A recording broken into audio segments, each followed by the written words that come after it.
Hello and welcome दोस्तों to 5 minutes engineering. आज का वीडियो आके बड़ा कमाल का होने वाला है दोस्तों। हमने भैया डेटा क्लीनिंग के बारे में तो पिछले वीडियो में समझ लिया, जान लिया। अब यहाँ पे कुछ तकनीक लेके आ गया हूं मैं, डेटा क्लीनिंग के ही रिलेटेड कुछ ऐसी तकनीक्स लेके आ गया हूं जिनको भैया अप्लाई करना तो बनता है। एक एक करके भैया इनको समझते हैं, जानते हैं। एग्जांपल के साथ मैं आपको समझाने की कोशिश करता हूं। सबसे पहले समझते हैं रिमूव डुप्लीकेट्स। मतलब देखो यार, पहले ही बिग डेटा इतना बड़ा है, बराबर है कि नहीं? पहले ही बिग डेटा इतना बड़ा है और उसमें भी भैया तुमने डुप्लीकेट डाल रखे हैं।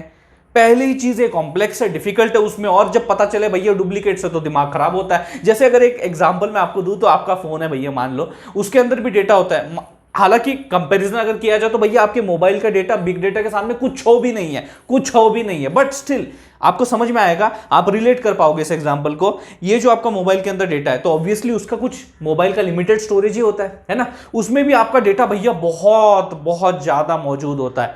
और जब आप उस एनालाइज करते हो अपने स्टोरेज को तो भैया वो 99.99% तक भरा हुआ होता है। और फिर आपको पता चलता है कि भाई साहब इसमें भी डुप्लीकेट्स हैं। और डुप्लीकेट किसका?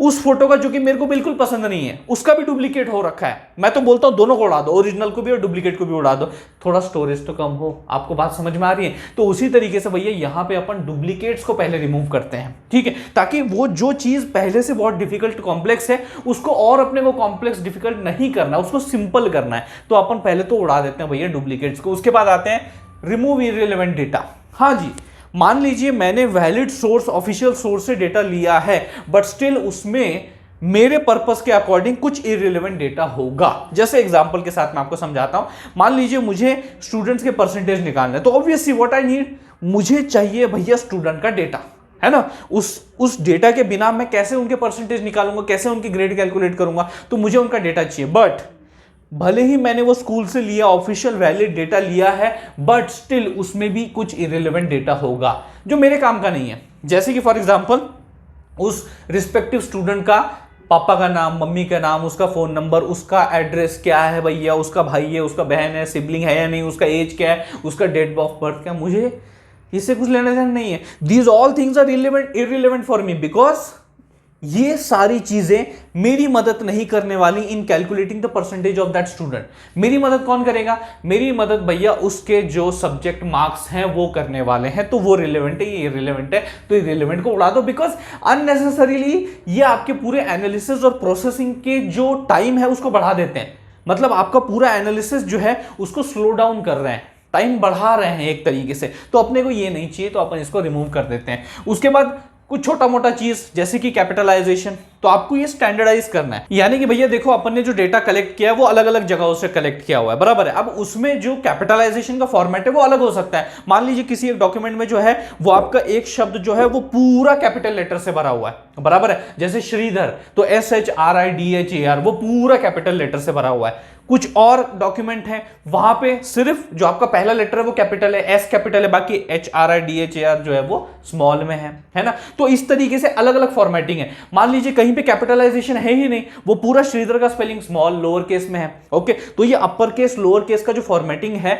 ये यहां पे आपको स्टैंडर्डाइज करना है। मतलब थ्रू आउट द आपका document, through out your data जो भी आपके पास मौजूद है उसको आपको एक श्रेणी स्टैंडर्डाइज उसको करना है, कैपिटलाइजेशन। और ये बहुत ही इंपॉर्टेंट है, नहीं तो भैया आप मीनिंग ही बदल डालोगे। तो भैया अगर आपने अपने कैपिटलाइजेशन को स्टैंडर्डाइज कर दिया तो इससे भैया कंफ्यूजन कम होगा और प्रोसेसिंग थोड़ा फास्ट होगा और एक्यूरेट होगा। उसके बाद आते हैं कन्वर्ट डेटा टाइप। जी हाँ, बिल्कुल बहुत ही जरूरी है कन्वर्टिंग द डेटा टाइप। मतलब क्या कि कई बार क्या होता है ना कि कुछ आपके आंकड़े होते हैं डॉक्यूमेंट में, उनको शब्दों में लिखा हुआ होता है। जैसे फॉर एग्जाम्पल अपना 5 मिनट्स इंजीनियरिंग, तो अगर मैं इसमें 5 को FIVE लिख दूं तो मजा नहीं आएगा, है ना। तो जब तक वो 5 मिनट इंजीनियरिंग पूरा सामने आता है आंकड़ों सहित, तो वहां कन्वर्ट करना जरूरी है। लेकिन यहां तो मजे की बात नहीं है, यहां पे बात कुछ और है, बहुत गहरी बात है। बात यह है कि मान लीजिए अगर मैं ये वाला जो आंकड़ा है 1 2 3, बराबर, ये आंकड़ा है, मान लीजिए इसको अगर वर्ड्स में आपके डॉक्यूमेंट में रिफ्लेक्ट किया हुआ है तो आपको उसे आंकड़ों में कन्वर्ट करना पड़ेगा। बिकॉज बहुत सारे एनालिसिस जो कि आगे चल के आप अपने डॉक्यूमेंट या डेटा पे लगाने वाले हैं जिसमें आपके आंकड़ों पे फोकस किया जाएगा, तो हो सकता है कि अगर ये आंकड़ा आपके कैरेक्टर्स में मेंशन्ड है तो ये मिस आउट हो जाए।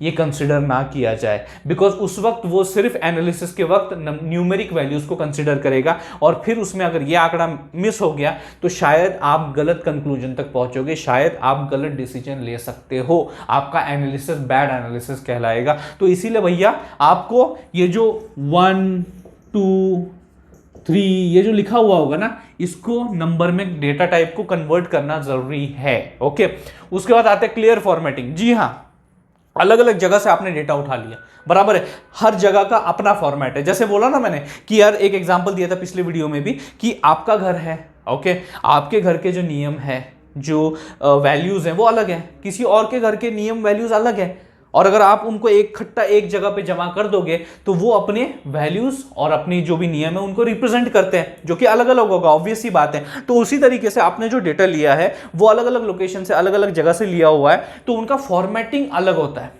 The way the data is being presented और फॉर्मेटेड इज टोटली डिफरेंट। तो आपको क्या करना पड़ेगा, उनको एक तो you have to unify them, एक ही भैया इसमें लेके आ जाओ, और जो टू मच फॉर्मेटिंग होती है, बहुत ज्यादा फॉर्मेटिंग होती है ना, उसको क्लियर आउट कर दो या फिर उसको कम कर दो। इतना फॉर्मेटिंग की अपने को जरूरत नहीं है, बिकॉज अननेसेसरली ये अपने प्रोसेसिंग या एनालिसिस के टास्क को और कॉम्प्लेक्स कर देगा, डिफिकल्ट कर देगा एंड टाइम कंज्यूमिंग कर देगा। तो जितना कम हो सकता है फॉर्मेटिंग को कम करो और एक ही श्रेणी का रखो, यूनिफाई करो। उसके बाद आते हैं फिक्स एरर्स। जी हाँ, गलतियां बहुत सारी डॉक्यूमेंट्स में सबसे कॉमन गलती होती है स्पेलिंग मिस्टेक। तो एक स्पेल चेक जो है वो आपको मारना पड़ेगा, जो कि मोस्टली मैनुअली अगर मारोगे तो आपको बहुत बढ़िया रिजल्ट्स वहां पे देखने को मिल सकते हैं, बिकॉज जो एरर्स होते हैं, जो स्पेलिंग मिस्टेक्स होती हैं, वो एक तरीके से मैनुअली ज्यादा तौर पे आपको देखने को मिलेगी अपने डॉक्यूमेंट में, जो होती है, गलतियां होती हैं और वो गलतियों को आपको वहां पे फिक्स करना है। This is the most common type of error that we can see in this respective data. कई बार गलतियां बड़ी बड़ी भी हो जाती हैं यार, मान लीजिए शब्दों की गलतियां, कि यार आपने एक पैराग्राफ में एक ऐसा शब्द मेंशन कर दिया जिसकी वजह से पूरे पैराग्राफ का ही कॉन्टेक्स्ट मीनिंग चेंज हो गया, तो ये नहीं चलेगा भैया, दिस वोंट वर्क। तो उसकी जगह पे आपको उस शब्द की जगह पे कुछ अल्टरनेटिव ऐसा वर्ड रखना पड़ेगा जो कि पूरे पैराग्राफ का मीनिंग इंटैक्ट रखे, प्योर रखे। This is what is required. तो आपको वो एरर्स फिक्स करने पड़ेंगे। उसके बाद लैंग्वेज ट्रांसलेशन। लैंग्वेज, जी हाँ, मान लीजिए आपने जो भी डाटा उठाया है वो एक नॉर्थ से लिया, एक ईस्ट से लिया, वेस्ट से लिया, साउथ से लिया, अब आपको वो जो डेटा है वो अलग अलग लैंग्वेजेस में देखने को मिल जाएगा, बराबर है। अब वो सारी लैंग्वेजेस जब आपके पास होंगी तो आपको उसको ट्रांसलेट करना पड़ेगा into one language, same language, एक सेम लैंग्वेज के साथ ही आपको आगे बढ़ना पड़ेगा, बराबर है। अब मान लीजिए कोई एंड सिस्टम है, एंड यूजर है, अगर वो आपके इस रिस्पेक्टिव डेटा को एनालाइज करने वाला है या प्रोसेस करने वाला है, तो वो सिस्टम अगर कोई एक लैंग्वेज समझता है तो आपको इन सभी लैंग्वेज को उस रिस्पेक्टिव एंड अंडरस्टैंडेबल सिस्टम जो लैंग्वेज है उसमें कन्वर्ट करना पड़ेगा, ताकि फिर वहां जब जाए तो भैया काम जो है मस्के की तरह हो जाए। ट्रांसलेशन इसलिए जरूरी है, ठीक है। उसके बाद आते हैं हैंडलिंग मिसिंग वैल्यूज। ये बहुत इंपॉर्टेंट पार्ट है भैया जी, बहुत इंपॉर्टेंट है कि यहां पे आपके डॉक्यूमेंट में मिसिंग वैल्यूज हो सकती हैं, तो क्या किया जाए।